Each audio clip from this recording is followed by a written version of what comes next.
जय श्री कृष्ण। श्रीमद् भागवत गीता के दूसरे अध्याय के 62वें और 63वें श्लोक को पतन की सीढ़ी द लैडर ऑफ फॉल कहा जाता है।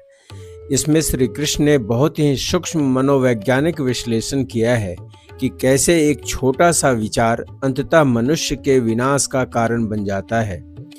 ध्यायतो विषयान पुंसः संगस्तेषु उपजायते संगात संजायते कामः कामात् क्रोधो अभिजायते क्रोधाद् भवति सम्मोहः सम्मोहात् स्मृति विभ्रमः स्मृति भ्रंशाद् बुद्धिनाशो बुद्धिनाशात् प्रणश्यन्तिः। श्री कृष्ण समझाते हैं कि विनाश कैसे शुरू होता है। इसके 8 चरण हैं। ध्यायत यानी कि चिंतन, जब मनुष्य बार बार किसी विषय, वस्तु, व्यक्ति या भोग के बारे में सोचता है। आसक्ति, बार बार सोचने से उस चीज से लगाव हो जाता है।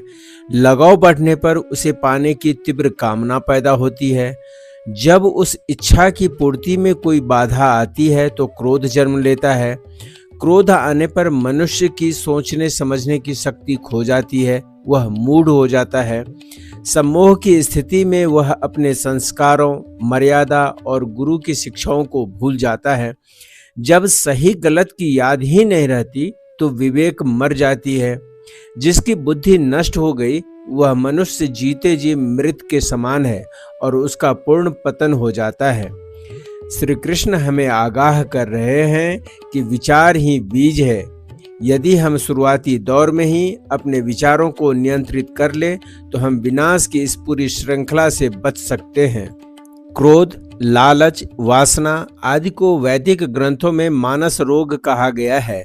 रामचरितमानस में वर्णन है, मानस रोग कछुक में गाये, है सब के लखी बिरले न पाए। अर्थात हम सब शरीर के रोगों से भली भांति अवगत होते हैं।